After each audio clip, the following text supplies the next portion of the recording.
rotesc pe un picior spre Palatul Parlamentului, da? Sunteți pregătiți să facem mișcarea asta? Ochii la noi, da? Trupurile spre noi, da? Sunteți gata? Vreau să vă văd 50.000 de oameni cum se rotesc pe un picior stânga împrejur spre Palatul Parlamentului. Sunteți pregătiți? În 3, 2, 1, ne rotim! Fai, Doamne!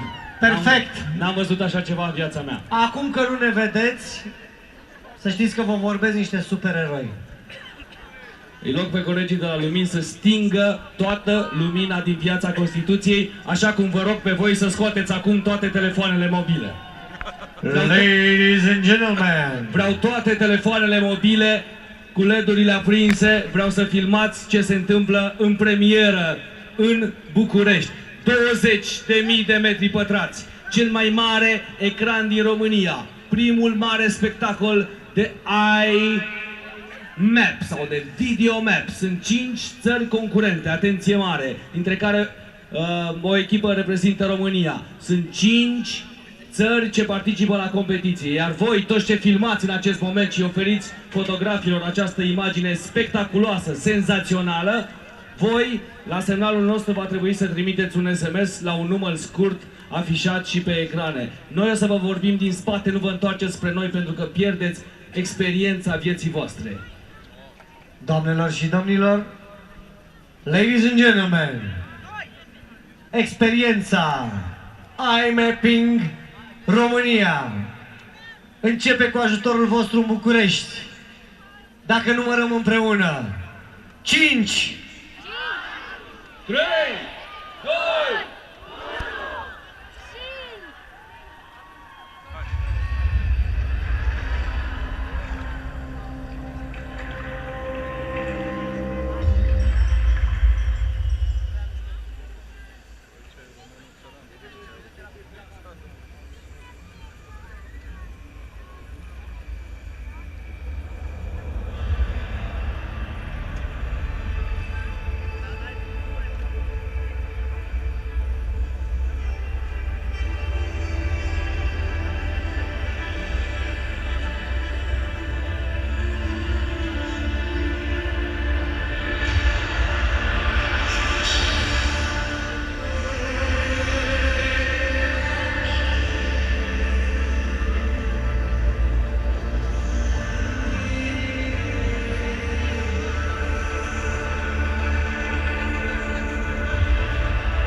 Ei,